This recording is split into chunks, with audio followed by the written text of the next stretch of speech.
Advocate साहब हमारे बीच में मौजूद हैं।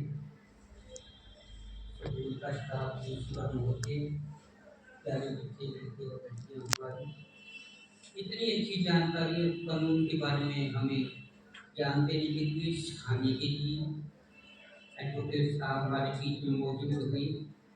हमारे अध्यापकों ने भी इसके बारे में बहुत कुछ बताया और एडवोकेट साहब ने तो पूरे का पूरा ही खोल दिया। ये जानकारियाँ बहुत जरूरी हैं। हम अपने कानून के बारे में, अपने नियमों के बारे में, अपने अधिकार और कर्तव्यों के बारे में अगर हमें इनका ज्ञान ही नहीं होगा, ये पाठशालाएं इन्हीं को सिखाने के लिए हैं कि हमारा जीवन जो है एक नियम में बंधा हुआ हो। सारी प्रकृति एक नियम और कानून से ढक रही है। जहाँ जहाँ भी कानून टूटते हैं, अगर कहते हैं कि उत्तराखंड में बादल फट गए, कहीं ये हो गया, ये क्यों हो रहा है? ये नियम क्यों टूट रहे हैं? नियम टूटे तब दुर्घटनाएं घटी। कहीं जलवायु परिवर्तन हुआ, कहीं कुछ हुआ, कहीं पर्यावरण का कुछ और हुआ, कोई कहीं ना कहीं नियम तो टूटे हैं। प्रकृति कोई दुश्मन नहीं है, हमारे मनुष्यों की दुश्मन नहीं है, ये हमारी पालनहार है। ये भी दुखी हो जाती है।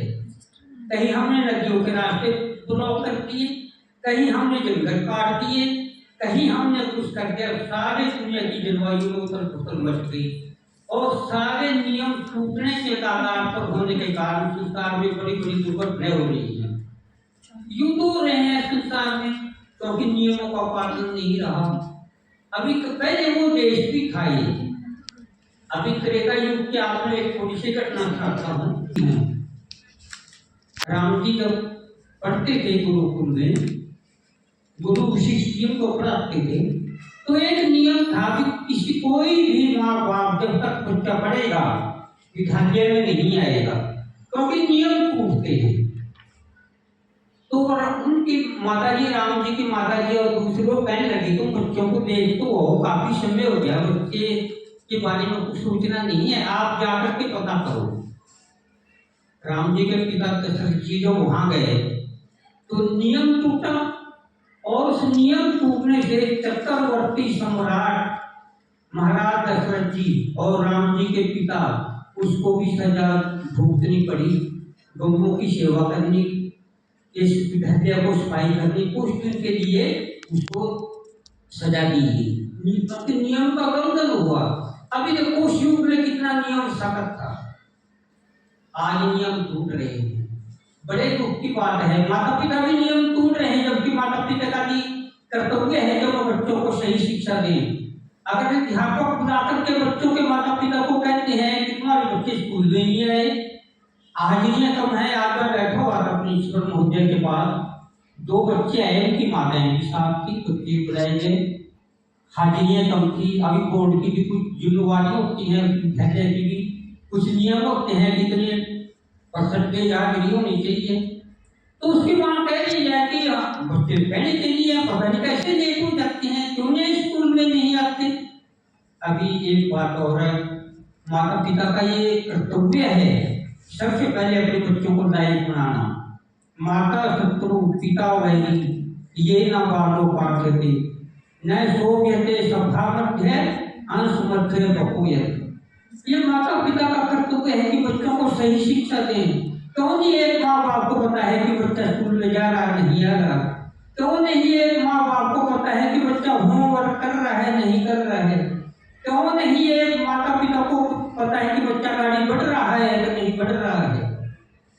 तो ये भी तो एक कर्तव्य है माता पिता का जानने का, और ये अधिकार भी है जानने का कि स्कूल में जाकर के बच्चे क्या सीख रहे हैं।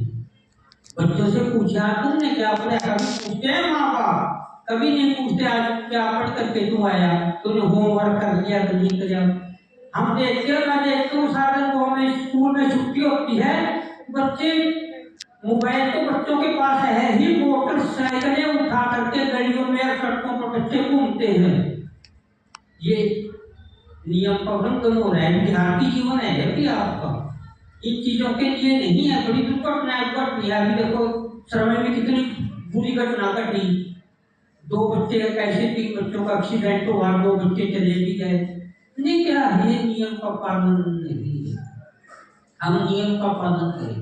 सारी प्रकृति नियम का पालन कर रही है, पशु पक्षी नियम का पालन कर रहे हैं, आकाश में उड़ते हुए पक्षी नियम का पालन करते हैं, और हम इंसान होकर के नियम को भूल रहे हैं। हमें नियम का पालन करना है। कैसे रहना है, कैसे हमें आगे का समाज बनाना है, कैसे हम हैं कुछ सुंदर और समाज बन जाएगा। अगर गिरावट आती चली गई तो क्या होगा इस देश का, जो पुण्य भूमि है यहाँ का, जो वो है, इस देश का क्या होगा। जापान जैसे देश जहाँ पर नियम के पालन होते हैं, उनके बच्चों को देखिए कैसे रहते हैं, वो कैसे अपने देश को तरक्की की ओर ले जा रहे हैं। अभी तुम नहीं पढ़ना है, तुम बच्चे हैं, अभी छोटे हैं, तुमने समाज बनाना है, तुमसे समाज बनेगा। अभी जो पीढ़ी बैठी हुई है, कुर्सियों पर बैठी हुई है, हम तो कुछ समय के बाद चले जाएंगे यहाँ से। आप देखियो बच्चियों, आपका समय आना है। आपने एक नए समाज का निर्माण करना है, इस देश को ऊंचाइयों की तरफ ले जाना है। सारे संसार में आग लगी हुई है एक दूसरे को हड़पने की।